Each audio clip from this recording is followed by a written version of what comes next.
Pariračakacharya Satrasatashadesi Bhakti Vedanta Swami Srila Prabhupada ki. Is going to be the founder of Acharya Srila Prabhupada ki.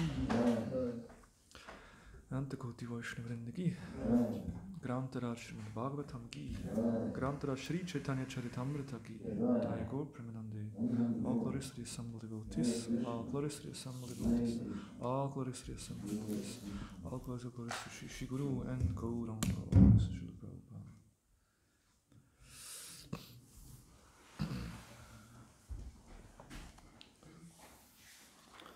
Okay, so we first read from the Transcendental Diary, Travels with His Divine Grace, A.C. Bhaktivedanta Swami Srila Prabhupada by Harisauri Prabhu. And we are in August to October 76, and this is Sri Vrindavan Dham.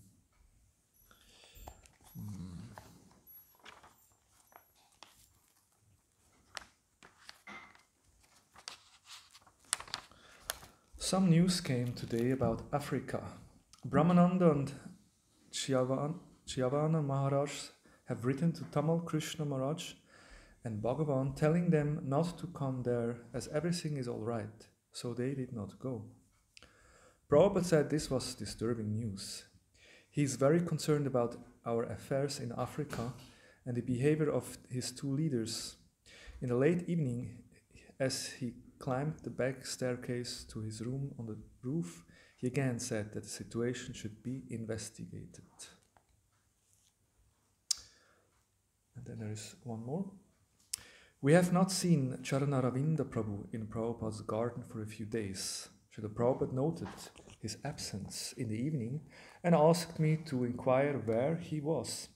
So today, as I gave Srila Prabhupada his noon massage, I informed him that Akshayananda Maharaj had ordered Charana-Ravindam to leave the temple.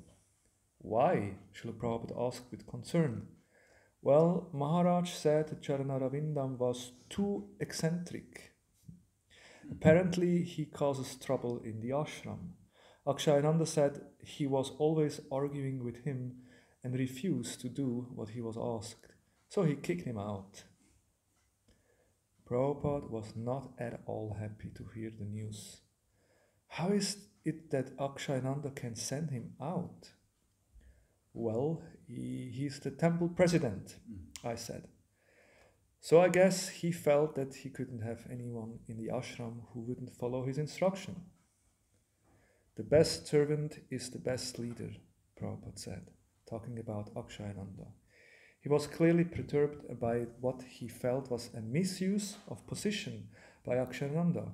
Why did he send him away, even if there was some difficulty? He was doing service for me, looking after my garden. Now, who will do it? I had anticipated that Prabhupada would want to know what other arrangements had been made for the garden's upkeep, and so I had asked Akshayananda if he had a replacement. Now I informed Prabhupada that Akshayananda had admitted there was no one else available. Just see, Prabhupada said, with vexation, and fell silent, not bringing the subject up again. Srila Prabhupada ki jai. So this is a nice little story, showing that Prabhupada was actually very personal and very much concerned about every devotee. Just because someone maybe not fit in, or someone is not behaving exactly the way we want them to behave, that's not a reason to just send out someone out. Prabhupada always wanted that we find ways to cooperate, tolerate, somehow work together. And whenever someone would leave the ashram and just go out, and Prabhupada would feel very much disturbed because, as soon as someone leaves out, then we never know what happens. Of course, if someone is nicely trained and then enters the Grihastha ashram, that's another thing. But sometimes they will just leave the ashram out of frustration and then they kind of go back into Maya, which of course is not the idea.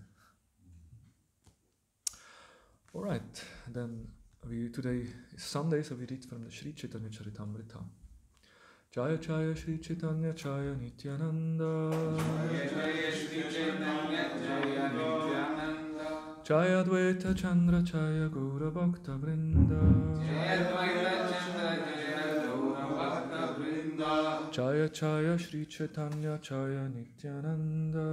Jaya Jaya Shri Chaitanya Jaya Nityananda. Jaya Dvaita Chandra Jaya Gaura Bhakta Vrinda. Jaya Dvaita Chandra Jaya Gaura Bhakta Vrinda. Jaya Jaya Shri Chaitanya Jaya Nityananda. Jaya Jaya Shri Chaitanya Jaya Nityananda.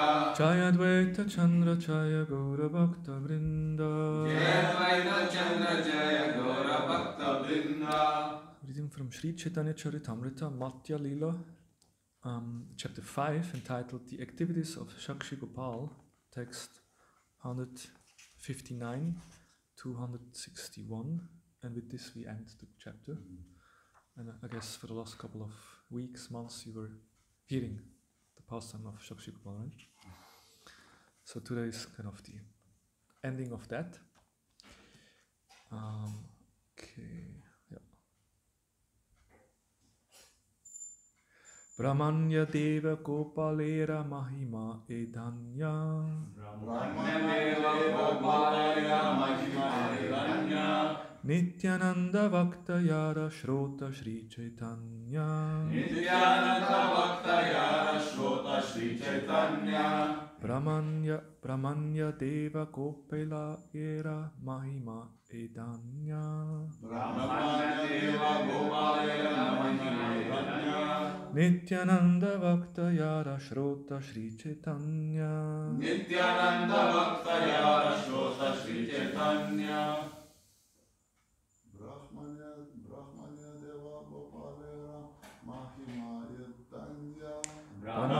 Deva Gopalera Mahima Edanya. Nityananda Bhakta Yara Shrota Shri Chaitanya. Nityananda Bhakta Yara Shrota Shri Chaitanya. Brahmanya Deva Gopalera Mahima Edanya. Brahmanya Deva Gopalera Mahima Edanya. Nityananda Bhakta Yara Shrota Shri Chaitanya. Nityananda Bhakta Yara Shrota Shri Chaitanya. Brahmanya Deva Gopalera Mahima Edanya. Brahmanya Deva Gopalera Mahima Edanya. Nityananda Bhakta Yara Shrota Shri Chaitanya. Nityananda Bhakta Yara Shrota Shri Chaitanya.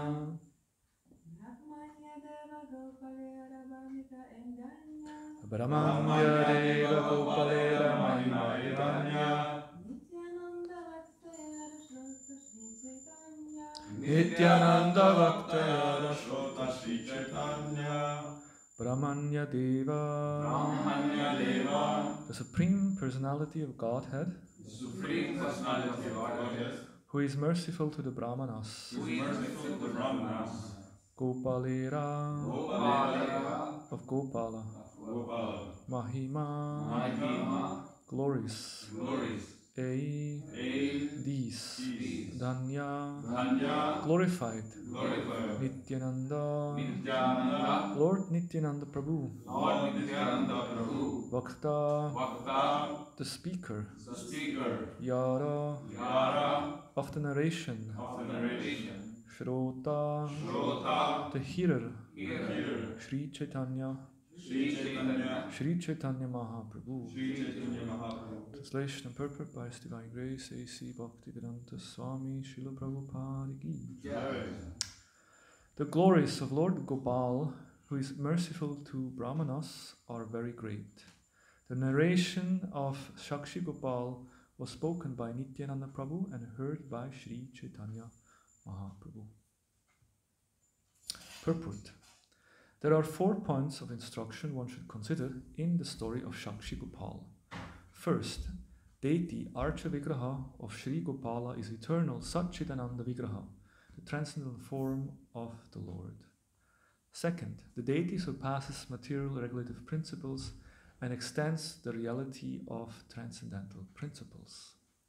Third, one can be situated in a transcendental position after becoming a Brahmana, but as a Brahmana, one has to follow the regulative principles very strictly. Lastly, Brahmanya Deva indicates Lord Sri Krishna himself, who who is worshipped thus: Namo Brahmanya Devaya Go Brahmana Hitaya Cha Chukaritaya Krishnaya Govindaya Namo Namaha. This indicates that a devotee who is under the protection of Krishna is automatically situated as a Brahmana, and such a Brahmana is not illusioned. This is factual. And then we have, just read the other shlokas also, complete the chapter. Text 160, Shraddha Yukta Hana Iha Shunye Eyana Akshire Milaya Tari Gopalacharana. One who hears this narration of Lord Gopal with faith and love very soon attains the lotus feet of Lord Gopal. Ki jai. Shri Rupa Raghunatha Padayara Asha Chaitanya Charitamrita Kahe Krishna Dasa. Praying at the lotus feet of Shri Rupa and Raghunatha, always desiring their mercy, I, Krishna Das, narrate Shri Chaitanya Charitamrita, following in their footsteps. Thus end the Bhaktivedanta purports of the Shri Chaitanya Charitamrita, Madhya Lila, 5th chapter, describing the activities of Shakshi Gopal. Om Jnanatimirandasya Viranjana Shalakaya Chakshuran Militam Yena Tasmai Shri Gurave Namaha Shri Chaitanya Namavistam Stapitam Yena Bhutale Swayam Rupa Kadamayam Dadati Svapadantikam Vanchakal Patarubhyascha Kripa Sindhubhya Evacha Patitanam Pavanebhyo Vaishnavebhyo Namo Namaha. Jaya Sri Krishna Chaitanya Prabhu Nityananda Shri Advaita Gadadhar Shri Vasadi Gaura Bhakta Vrinda Hare Krishna Krishna Krishna Hare Hare Hare Rama Rama Rama Hare Hare. The glories of Lord Gopal, who is merciful to the Brahmanas, are very great. The narration of Shakshi Gopal was spoken by Nityananda Prabhu and heard by Sri Chaitanya Mahaprabhu. So this is a very wonderful story, the story of Shakshi Gopal. Who has seen Shakshi Gopal at the temple? No. I'm also not yet. Although I have lived in Orissa actually for more than a year, 1.5 years or so. But somehow I never made it. Shakshi Gopal. So it's a very important and wonderful story, and of course it's narrated by Nityananda Prabhu to Sri Chaitanya Mahaprabhu. I mean, this in itself shows it's not an ordinary story. And Prabhupada also comments in his purports that some may wonder, why is this written in our Shastra, two Brahmanas arguing about getting the daughter married, and it's like, wait a minute, this is not exactly so interesting for a sannyasi to hear. But the point is, this was not an ordinary argument about the marriage, but as we can see from the end of the story, it was a very transcendental incident.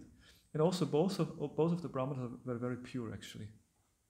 The younger Brahmana, he simply served the older Brahmana because in order to please Krishna. When the older Brahmana, we know the story, they started in Vidyanagara, South India, they came to Gaya, Kashi, Prayag, they came to Mathura, then to Vrindavan, Govardhan, and then to the Gopal temple. And there the older Brahmana expressed his appreciation. He said, no, if I don't show my gratitude, what is my dharma, what is my religiousness? I have to show appreciation because you served me so well. And even my sons are not serving so nicely as you did, so you should have benefit, so I want to give you my daughter in marriage. And of course, he said, oh, well, but you are such an aristocratic and a very wealthy Brahmana, like from a higher Brahmana class, I'm a lower Brahmana class. We know the story, and then and the Brahmana said, actually, the young Brahmana said, I didn't serve you so that I get something in return. I didn't want to get something from it. I simply served you because this is very pleasing to Krishna. Serving the Vaishnavas is extremely pleasing to Krishna. It says that even if one serves Krishna directly, Krishna might accept our service, maybe not. But if you serve the Vaishnavas, Krishna is always accepting. Krishna is very pleased. That's why worship or service to the Vaishnavas actually in that way it's greater than the service to the Lord directly. So the young Brahmana was serving in that spirit. And the older Brahman was also pure because you can say, well, he was not so pure because when they were back at the village, he said, oh, I don't know anything, I don't remember about my promise, right? But why did he do so? Because he was in a dilemma, because his family members, they threatened him that they commit suicide, So he was kind of in a dilemma, I want to keep my word, my promise, but at the same time I don't want to lose my family members. So what he did, he just offered prayers in his heart to Gopal, please, help us. And the young Brahma also. Not that he was very eager to get that girl, but he felt, no, we have to protect the vow and the words of the elder Brahmana. That's why he was determined, just to protect the dharma. So in this way, both Brahmanas were very pure. And in the purport here, Prabhupada speaks of 4 points of instruction. Any pastime, any lila, there is always lila, there is tattva, there is always something to learn. So Prabhupada speaks about 4. The first one is, someone remembers? Yes, the deity is not an ordinary. It's not a form made out of stone or metal or something. It's actually Satchidananda Vigraha of the Lord. The second, that surpasses anything material. Yeah, that because what is material, that a metal or wooden statue doesn't speak and doesn't walk usually, but Gopal can just why should I care about any material laws? I'm the Lord myself, so I can also speak, I can walk. So this is kind of overcome by the Lord. And then the third and the fourth is in regards to the Brahmanas, that one can become a Brahmana, yes, but then one also has to follow strictly the principles of a Brahmana, which is truthfulness and all these aspects. And then also that the Brahmana actually is under the protection of the Namo Brahmanya Devaya Go Brahmana Hitaya Cha, the Lord, who he is also addressed as the Brahmanaya Deva, the Lord who is very protective and very much likes the Brahmana. So that's another aspect from the story. So to this morning, I would like to focus a bit on the first point, that how the Murti is actually not different from the Lord, and how important actually Archa Vigraha or deity worship is in our life. And this is interesting when I saw it, because next week we celebrate Radhastami, right? And it happened so that I received my second initiation 20 years ago on Radhastami day. So it's like my personal anniversary, like a no, you just remember, and I remember my Guru Maharaj gave me at the sacrifice he quoted the qualities of a Brahmana and said, so now you become a Brahmana, so you have to develop these qualities. And of course it was nice because it was a Radhastami day, so you remember Radhastami. And also in Zurich we also celebrate the anniversary because it's 40 years of anniversary of Lord Jagannath's installation and 50 years of anniversary of Sri Sri Gaur Nitai's installation. And in October we have a big festival for the glorification of Sri Sri Gaur Nitai. And we're also writing a little booklet or a brochure with the history of the deities. And that's something which I would recommend any temple, that they write down this history of their deities. I mean, I would be very curious to know about Shri Vichaya Gauranga Doyal Nitai. Like, it would be nice to understand, where did he came from, who installed them, who were the first pujaris worshipping them, what are some of the pastimes, maybe someone, they appear in a dream of some of the pujaris. And these kind of things happen. So it's nice to write these things down. And in Zurich, of course, Gaur Nitai, they were installed in 74. In Geneva, it was during Prabhupada's time, but Prabhupada was not physically present. But Bhagavan was there, and Indradyumna, Prabhu at that time, Indradyumna Maharaj, was there, assisting Bhagavan too. Basically, our Gaur Nitai were installed by Indradyumna Swami, which is quite amazing. And Yeah, and Jagannath came 10 years later, 84, but the Jota Jagannath, they have some connection to Germany also. Because we have, of course, we have the Darshan deities, the bigger one, and then the Jota, smaller deities. First came the Jota, they came in 79, and they came from Schloss Rettershof.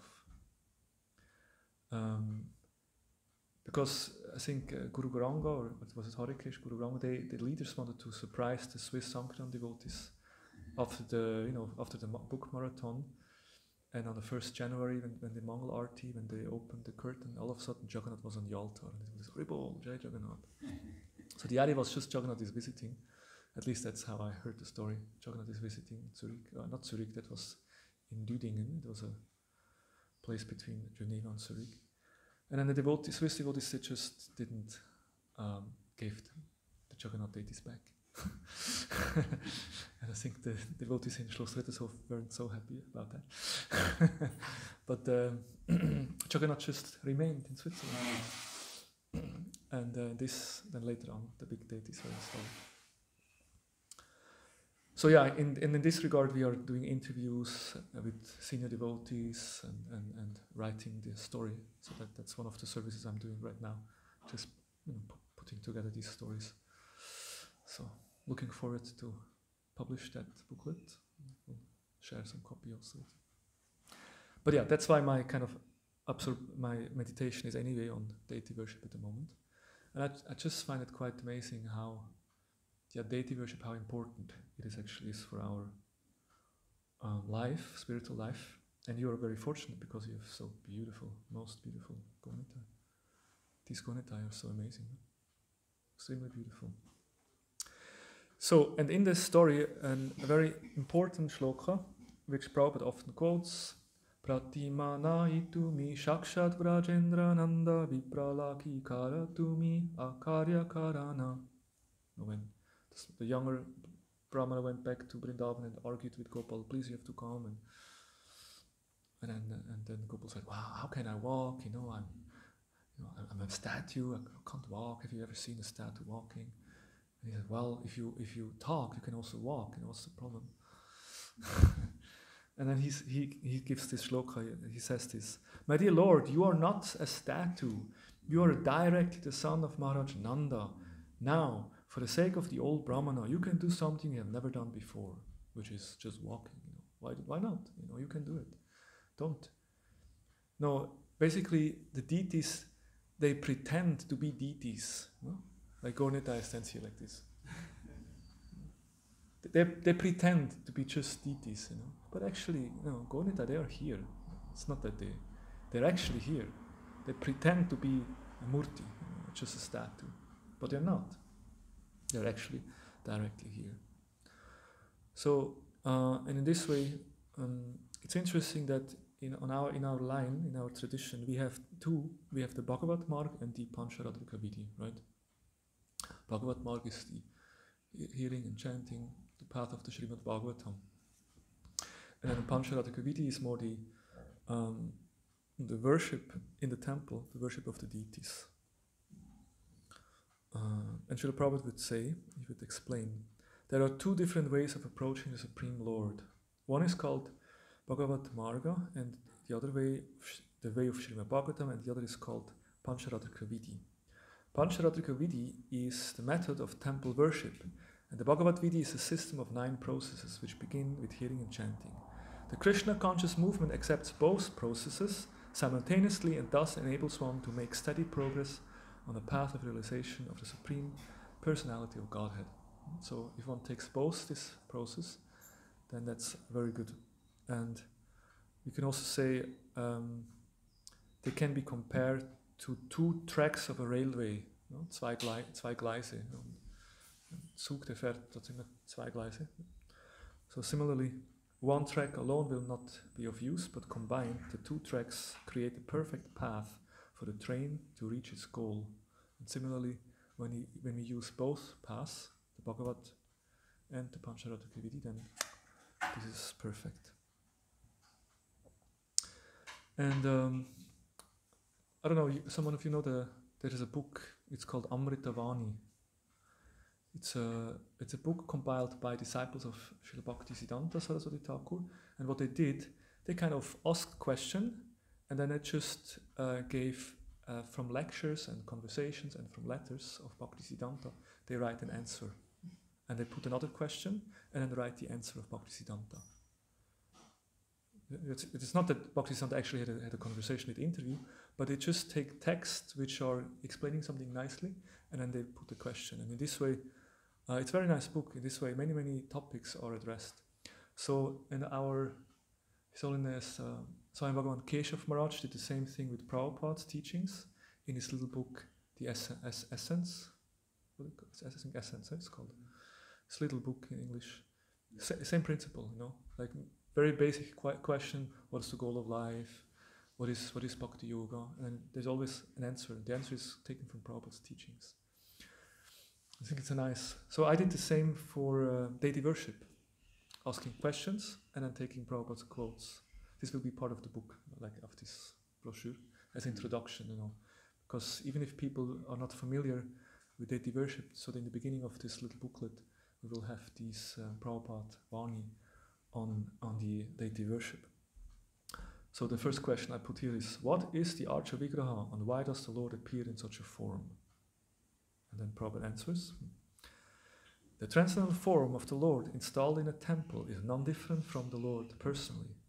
Such a form of the Lord is called Archa Vigraha, or Archa Incarnation, and is expanded by the Lord by his internal potency just to facilitate the devotional service of his innumerable devotees who are in the material world. The material senses cannot perceive the spiritual nature of the Lord, and therefore the Lord accepts the Archa Vigraha, which is apparently made of material elements like earth, wood, and stone, but actually there is no material contamination. So the Lord, basically, we speak also of the Archa Vigraha avatar or incarnation, Archa avatar. So the Lord, as the Lord appears personally, he comes.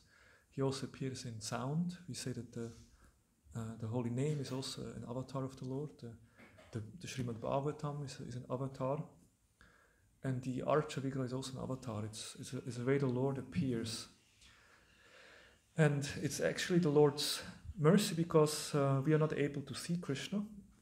But then the Lord appears in a form that we can see. Because we can see stone, we can see wood. So the Lord appears in such a way that we can see him.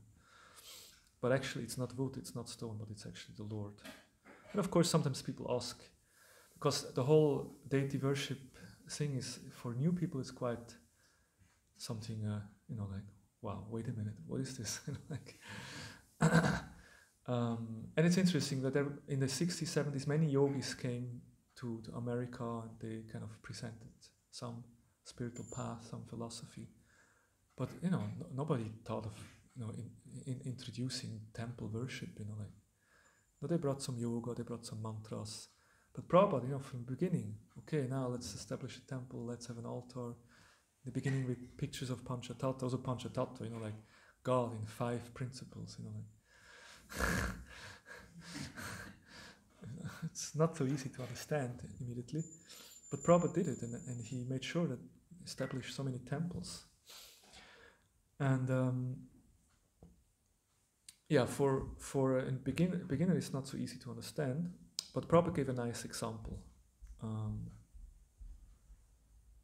Because sometimes people say, well, isn't this idol worship? Like we know in our Brahmitic religion they say, don't worship any form. Like imagine the guy from yesterday the Harinam. It was a Christian group, and a Christian preacher came to us. And he basically straightforward told us, like, you guys, you do occultism, like trance, singing in trance, this is, and you go to hell, and actually you're worshipping the devil. That's basically what we're doing. Okay, imagine you would invite him to come to the temple. I mean, we did invite him. We gave him a card. Imagine he would come and see, the altar. Hard to digest for someone, because they would say idol worship, Prabhupada says here, let me see.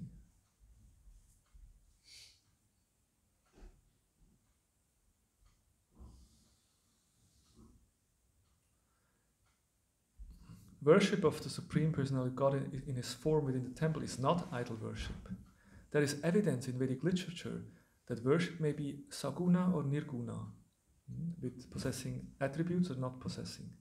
Worship of the deity in the temple is saguna worship, for the Lord is represented by material qualities. And then Prabhupada says that, in another place he says, like, sometimes in the city they put a statue of some, great hero, some king or some ruler or so. And the Prabhupada says, and then the bird passes stool on the head. So this is not what we're doing. No, deity worship is different. We are inviting the Lord. Archa Vigraha actually it's a divine, a guest. Krishna appears and we take care of him. It's not like just put it somewhere. And then of course Prabhupada gives the famous post box example. You all know that, right? The post office may be somewhere far away, but the post installs different post boxes all over this different street. So you don't have to go to the post office directly, you just go to the yellow box and throw in your letters. And then, but imagine I would put a yellow box in front of this store here, in front of the temple, an orange box, and write Deutsche Post, But if someone throws a letter, this letter never arrives. Why? Because I'm not authorized by the Deutsche Post, So because these little boxes are actually authorized by the Deutsche Post, that's why these letters also arrive. So similarly, if you just whimsically install or worship some idols, that's not going to work. But if this form is actually authorized, then the prayers and the worship actually reach the goal, reach the Supreme. That means the form is not whimsically created by some artist, but actually according to Shastra. And then also the Lord is invited to appear by pure devotees who call him. That's what they say the most important in an installation ceremony. I was lucky, twice I was able to participate in an installation of deities when we installed the deities in Langenthal, our younger temple in Switzerland. And it's quite an amazing ceremony, how the Lord is called. And they say the most important is to have a pure devotee there, to install the deities. And just that's what we said. It's nice. Indrajit Namaraj was in Zurich at that time. And of course, Srila Prabhupada himself installed many deities. But when these deities are properly installed, then it's authorized worship.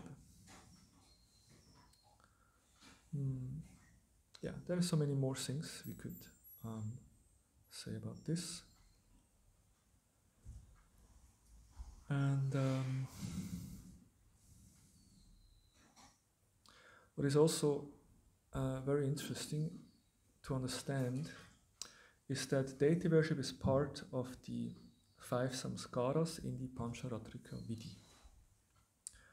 This is described in the Padma Purana.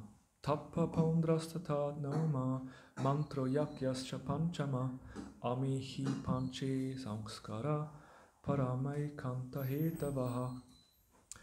So it says that the process of spiritual life. So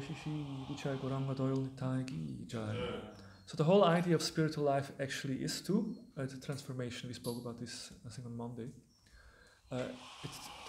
It's about transformation, and it aims to transforming false identity into the true identity. Right? We identify with, I'm a German, I'm an Indian, I'm this and that, but the true identity, I'm an eternal servant of Krishna. And so that change, that transformation of identity as an eternal servant of Krishna, this is the goal of spiritual life, and that's also the goal of Pancharatrika Vidhi. And so the thing is, if one gets initiated, then the idea is that one changes his identity. Before you were Bhakta Hans, and then you become Hansadutta or something. You change your identity. There is a transformation. So this shloka from the Padma Purana says, the 5 purifying process, samskara, that lead to single-minded devotion are, first, tappa. That means practicing prescribed austerities. Some tappa. You need to do some tappa. Then pundra, decorating the body with tilak. Very important, tilak, putting tilak. Then nama, chanting the holy name. Mantra, chanting Gayatri mantra. And 5, yajna, performing sacrifice for the sake of Vishnu.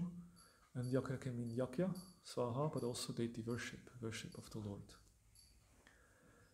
And Srila Bhaktivinoda Thakur explains that this system is part of the 10 samskaras, or purifying processes that accompany a human being throughout life. Usually when we go through life in Vedic culture, there's different samskaras. Beginning with Garbhadan samskara, which even starts before you take birth. The parents, they perform, make sure that they can attract the pure soul. And it ends with Antyesti, with the cremation rites. But then the initiation is an important one. And initiation is completed only when the both 5 elements are intact, because these samskaras have the potency to eradicate bad karma and lead us forward on a progressive spiritual path. This is from Sachinanda Maharaj's Gayatri book. So when we take initiation, first initiation and then also second initiation, because actually initiation is complete only if you take both initiations in a way. This first step, second step. And that's why I'm always encouraging, because I lost my spiritual master quite early. We never know how long our spiritual masters are with us. So if you have not gotten second initiation, go for it. Because then, the initiation is completed. And you're connected to the same person. I personally find this is kind of important. And if you take this process of initiation, Nam, and then Gayatri, then you have these 5. There is Tappa, Pundra, Nama, Mantra, and Yajna. Now remember, 2-3 years back, His Holiness Sachinanda Maharaj gave a seminar in our Bhakti retreat on transformation, the art of transformation, and he spoke about these 5 principles, and he says, these 5 principles are the key for transformation. But as it says here, they need to be activated, they need to be applied. And if they are applied, then they will bring a transformation in our lives. So Tappa is the first one, accepting austerity. My Guru Maharaj would say, we have to become very enthusiastic for tapasya. Usually we are enthusiastic for what? Prasadam. maybe for kirtan also, some festival, we are very enthusiastic for that. But actually we should become very enthusiastic for tapasya. We should embrace tapasya. Yes, let me do this. Let me get up early in the morning, Mangalarti. Let me, give up everything which is kind of, that's part of surrender. Sharanagati means to, whatever is unfavorable, I don't need these things because it's unfavorable. I accept what is favorable, I give up what is unfavorable. And of course in Krishna consciousness we have the 4 regulated principles. Prabhu gave us just that we come on the platform of human life, to have a regulated life. And Prabhupada often would give this example. He says, the chanting of Harinam will make you purified. That's nice. But just like this fire, I'm going to ignite. This is from an initiation lecture. This dry firewood. But if I help it to keep it dry, then fire will be very nice, blazing fire. But if I pour water on it, then it will be difficult to ignite. Similarly, Krishna conscious or chanting Hare Krishna will keep you progressive. At the same time, voluntarily, if you do not commit all this nonsense, then it will be very nice.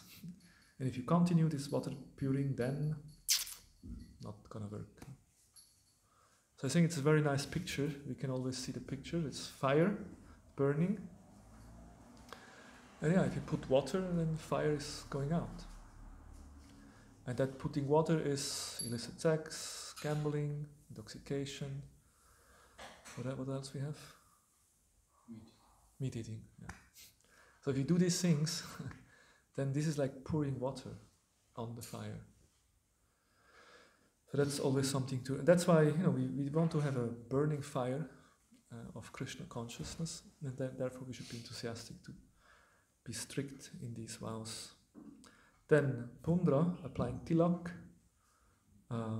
Yeah, I think that's easy. We can do that, right? But it's nice. It's nice to meditate about this. I might talk in this afternoon about this a little bit. I'll try to talk about Paramatma in the afternoon, like the concept of Paramatma. No, it's quite a fascinating thing that actually God resides in our heart. And it's like, wow, it's amazing, He's so close. So, and because Krishna is in our heart, this body becomes a temple, Hari Mandir, and because the body is a temple, we decorate it, we put tilak. So that's, of course we know this, but it's good to not only know but also remember, and while applying, meditate about it. Then we receive the Nam, this Nam Diksha, and of course chanting the holy name. It's the Yuga Dharma. It's a powerful process to awaken that pure love, which is already there in the heart. And it says here also, receiving Nama, it means receiving the holy name, chanting, but it also means receiving a spiritual name, Dasa. We become Dasa. We get our name. Once I asked my Guru Maharaj, after initiation, next time I had darshan, Guru Maharaj, please, can you explain me the meaning of my name? Krishna, Premarupa, Dasa. And I remember once His Holiness Bhakti Vikash Maharaj, he said, Krishna Premarupa, quite a Rasik name, eh? What is this, Radharani? No, then it would be Krishna Prema Rupini, that would be Radharani. Krishna Prema Rupa is actually Chaitanya. It's Chaitanya Mahaprabhu. He's a manifestation of prema, of love of God. That's Chaitanya Mahaprabhu. So I asked my Guru Maharaj, please, can you explain me the meaning of my name? And I was expecting some very esoteric explanation. He looked at me and said, it means a sincere servant of the Lord. So I didn't understand what it means. It's nice. I try to be a sincere servant. And only later I realized he gave more importance on Dasa. At the end of the name, there is Dasa and Dasi, Devi Dasi. And with this, he kind of teach me, you're a servant. That's the most important part of the name. Mm-hmm. Yes, we have different names of God. It's nice. But for us, the meditation is Dasa. So that's one thing we receive at the time of initiation, which is also brings about the transformation in our lives. If we remember, now I'm Dasa. So once I came to the retreat, and then Satchidananda Maharaj was there. I arrived, and he said, Krishna Premarupa, I'm your slave. Like, Maharaj, what are you saying? and then Maharaj was smiling. Yeah, Das, actually Dasa actually means, we usually translate Dasa as servant, right? Actually, the word actually means slave. No. We become a slave.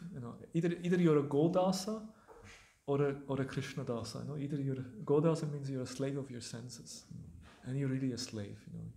The urges are there, and you have to do it because the body tells you have to do it, and you just do it because you're a slave. You can't. But then we want to become a Das of Krishna, a slave of Krishna. And if the master is good, it's not a problem to be a slave. If the master is very nice, and of course we are the servants of the Vaishnavas. And in that sense, Maharaj said, I'm your Das because I'm here because I'm organizing the retreat, and he's the main guest, so I'm the servant of the retreat, basically. What's what Maharaj wants to say. But it's interesting meditation.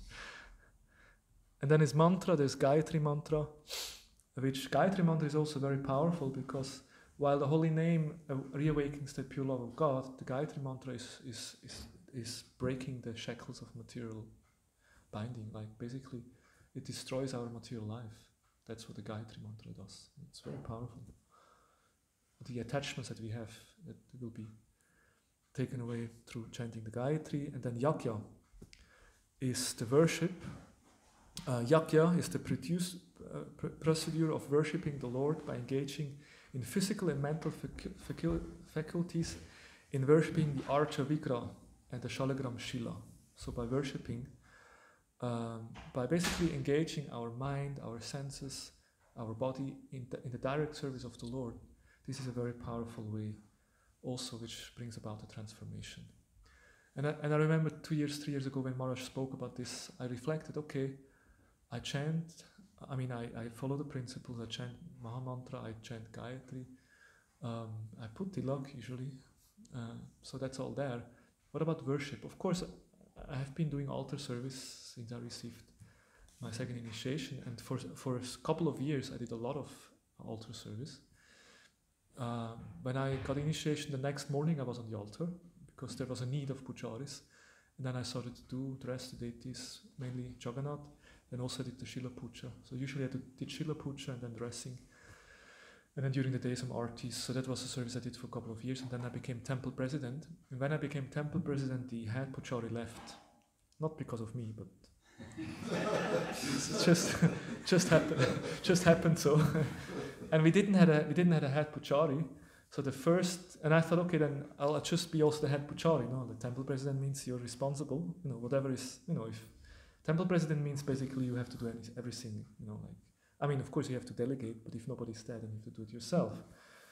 So I thought I will just do it in the meantime. I did it for 7 years. For 7 years I was the temple president and the head pujari. And then sometime when we had the Bhakti program, 3 months Bhakti program, and was also the Bhakti leader, it became very intense, like morning puja, and then then giving classes, and in between going on the altar, then again giving classes, and again on the altar, in between answering some calls or writing some emails. But yeah, that's good. It's nice to be fully engaged, and this is purifying our heart, hopefully. And but then recently I'm not doing so much altar service anymore because of my service is different. So I was thinking, Maharaj saying that these 5 are helping to give transformation of the heart, but it should be an active principle. And I'm not doing so much altar service anymore. Maybe once a week I do something. Even that not. And then I just thought about it. And a couple of weeks later, Shalagram Shila, Lord Nishingadev appeared in my life as a Shalagram Shila. And since 2 years now I'm worshipping that Shila every morning. And it really has transformed my life. I find it, wow, it's so amazing to because I have experience of worshipping the deity on the altar, which of course is beautiful. This is our Gornitais, right? But the Shila is my Shila. And there is something about it, it's this personal, like, this is my Lord, it's my worship. No one else worships this Shila. And I worship him every day. It's kind of this regular worship which becomes very... Of course, I'm not recommending that now temple devotees all should get Shalagram Shilas. Actually in India it's forbidden. The brahmacharis are not allowed to keep Shalagram Shilas. Why? Because then they, instead of going to the morning program, they sit in a room and do their puja. That's not recommended. But usually traveler preachers, they often have Shalagram Shilas, or householders, they have Shalagram Shilas. But in my life it really made a big difference, because it's so beautiful to actually, And also at the end of they have the 16 upacharas. At the end there is prarthana, you offer prayers. So all of a sudden I have a much deeper prayer practice, because it's part of the worship. At the end you offer prayers and chant different mantras and offer personal prayers, and it's a very powerful process. So this way we can see deity worship is a wonderful thing. And maybe I will end with, how can we develop a closer relationship to the deities? And of course there's many things we can do. And it's not that you have to be necessarily a brahmana. You can even, anyone can develop a relationship. Like with full happiness and enthusiasm, you can dance and sing in front of the deities. But when you sing and dance, you really do it for the deities, no? I'm sure Vijay Gauranga Doyle, they like kirtan, that's for sure. So they're always into the kirtan mood, kirtan rasa. So if we sing a nice kirtan for their pleasure, not that people tell you, Prabhu, that was such a nice kirtan, but because you really want to give pleasure to the deities, then that's a very nice way to connect. Then of course we offer our obeisances to the deities, give respect to them. Just to have darshan. I mean, the principle of darshan is also quite amazing. Darshan usually understand that I see the deities, but actually darshan means much more the deities see us. So of course the pujaris dress the deities very nicely, so we can have darshan, and we see the beauty of the deities. And also that's Prabhupada gives amazing statements, like the more beautifully and opulently you decorate the deities, by decorating the deities you will decorate your heart with good qualities. And by seeing the deities, just by seeing the beauty of the deities, then you will forget about any beauty in this material world. The illusory beauty of the material world, usually the sex attraction, male and female attraction. Ladies like to have some strong, nice guy, and the men are attracted to beautiful women. This attraction is always there. But if you see the beauty of the deities, you forget about any other attraction, because the deities are so beautiful.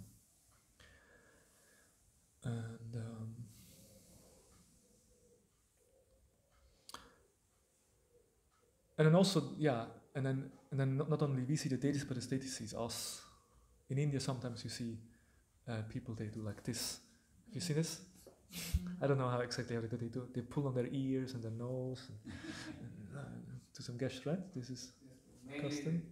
They do this one in front of Lord Ganesha. In Lord Ganesha. Yesterday was Ganesha Chaturdashi, right? The Ganesha's appearance day. Yes, they do that. Why do they that? Because they basically want to show, oh my Lord, I'm so fallen, right?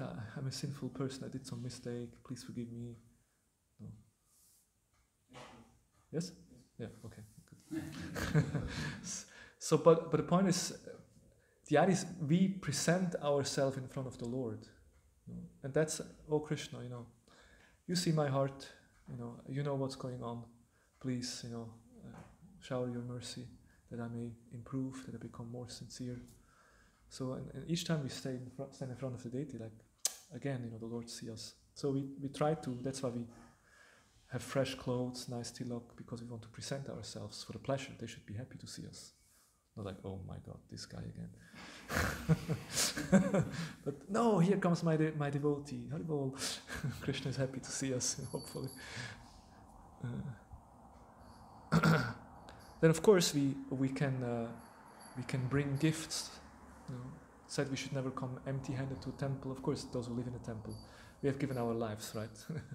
But yeah, it's nice. You bring some gifts, you offer something like that. And of course, many other ways we can establish our relationship. But what I personally feel, and this is the essence of this pastime, as we read it in the beginning, that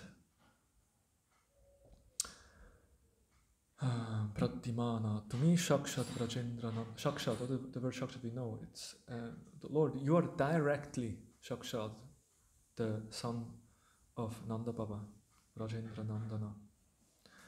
Don't cheat me, I know that you are personally present. And that is really what is the key to deity worship.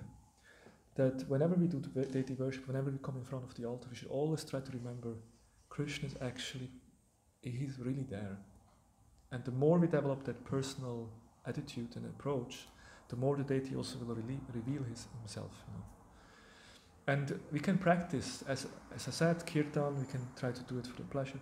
Also on the altar, no, we don't just put the plates in front of the deity and mumble our mantras and walk out and okay, done. No, you can put it in your heart, like you can, oh, Gornita, today, so-and-so Mataji was cooking, and I think she put a lot of devotion in the cooking, and we have, you can tell what is there, like on the menu, like, and then you pray, offer your praise, but then you also you enjoy your meal. You can, you can be very personal, and then invest some personal thoughts, some personal things in it, and the Lord will very much appreciate, because Krishna will say, oh wow, he has recognized that I'm actually here. It's not that he just comes in, murmurs his mantra and goes out, and No, he has acknowledged that I'm actually here. He's very personal. And then Krishna will actually also become, because Yeyatamam Prabhatyante, that's how it works. The way we approach the Lord will approach us. And deity worship is such a wonderful way we can connect deeper with the Lord.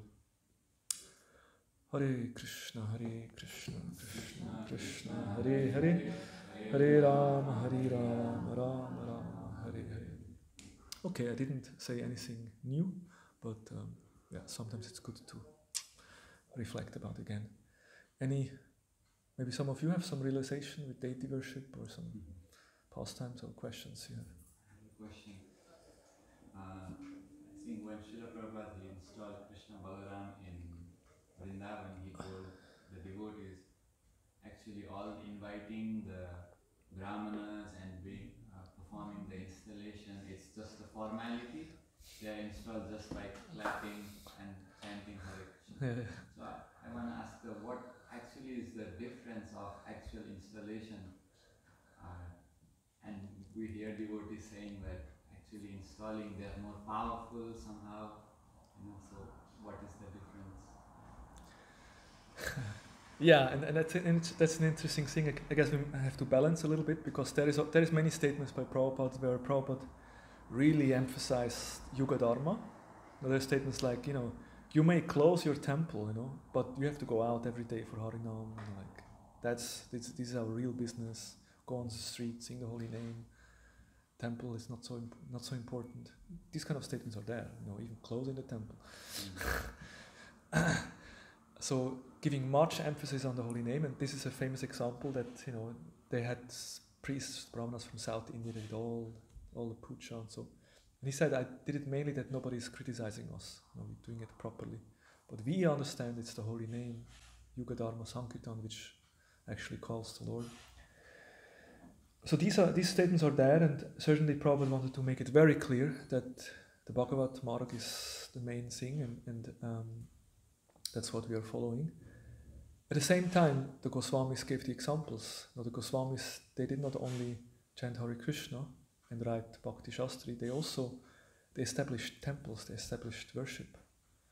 So in this way they gave the example. Bhaktisiddhanta also, if you look at the logo of the Gaudiya Math, you have on the one side you have the Raga Marg and the Vidhi Marg, you have Pancharadhika Vidhi and the Bhagavad Marg, both are there. So the best thing is to balance these two. But we understand that Yuga Dharma is the holy name, so if you do the Pancharadhika without chanting, then it becomes useless. So there always needs to be chanting of Hare Krishna as part of the Pancharadhika also. That's kind of the secret or the formula. The always chanting of Hare Krishna needs to be there. That's one thing I could say. And regards to installation, you just buy some deities from the shop, put it in your room, and hope they are there. It's one thing. And you may chant Hare Krishna. But if you invite brahmanas and they do a proper ceremony and they put a lot of devotion, and naturally it is Krishna becomes attracted to appear there because of the love and devotion that is put in it. But I would say at the end of the day, it's the devotion which is most important. Someone may have a very opulent ceremony, but if it's all ritualistic without devotion, and someone else is very simple, just puts Gauradesh on the table and says Hare Krishna, but does it with devotion, Krishna will be more present there than with the ritual. That's for sure. But the ritual is meant to help to awake devotion. That's the whole idea. So ideally we have both. We have the proper process, which is given in Shastra, which supports, and then we also have the devotion. That's what we should do.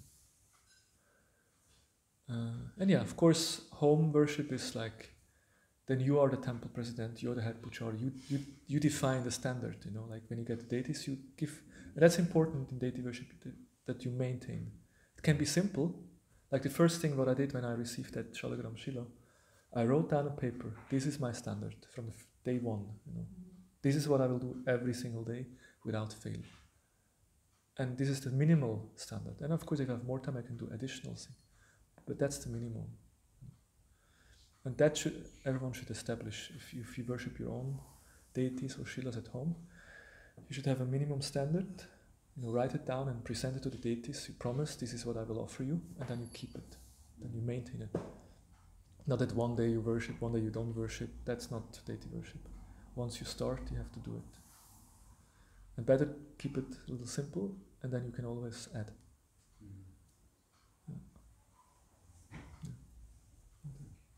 Prabhu, I have one question. I heard that there are two types of deities. One is Swayambhu and Swayambhu, yeah. And one is which we are making deities. As a devotee, can we see the differences like that one? So one is Swayambhu, means Krishna himself. Yes, like for example, in Tirupati, the deity is, nobody is carved that. Okay, self-manifested deity. And yeah, like we know Gopal Bhatta Goswami worshipping Shalagram Shila at the Radharaman temple, and someone, gave him some dresses. You give me a dress, I don't have a murti. I'm worshipping Shalagram Shila. It's like, but he felt kind of, I would like to have a murti. I would like to dress. Now I have these dresses. Next morning, the Shalagram Shila turned into a murti, Radharaman. So that's a self-manifested deity. And tell something like this to an ordinary person. the principle of deity worship is already difficult, but then tell them that the deity sometimes manifest themselves. It's like, that's like really far out. And then there are deities which are carved and put together and then worshipped. So your question is whether there is a difference. Yeah. And whether we can recognize. Like we see sometimes the expressions, it is Swayambhu, self-manifested. These are normal, which we are made. Sometimes this type of... Well, I mean, if you're a pure devotee, then you may be able to see such things, but I'm not able to see the difference. Certainly not. If someone is a pure devotee, he might be able to recognize such a difference. And such a difference even should be very minimum, because if Krishna is fully manifested in a made deity, then there is no difference. He's also fully present. And we have the story here that the deity talks, and sometimes we think, these are stories from the books. But even today, these things happen. I think last time when I was here in December last year, we spoke also about deity worship. We spoke about Mayapur, Nrsimhadev, and Jagannath in Rajpur. So many pastimes where the devotees actually appear in a dream and in a vision and talking to the devotees. It's amazing. Yeah. So I would say there is no difference, and to see it, then you should be a pure devotee. Otherwise, you can't recognize. Yeah. Okay, should we end here? Thank you very much. Grantaraj Shri Chaitanya Charitamrita Ki Jai, Archa Vigra Avatar Ki Jai, Shishi Vichai Goranga Doyle Nitai Ki Jai, Srila Prabhupada Ki Jai.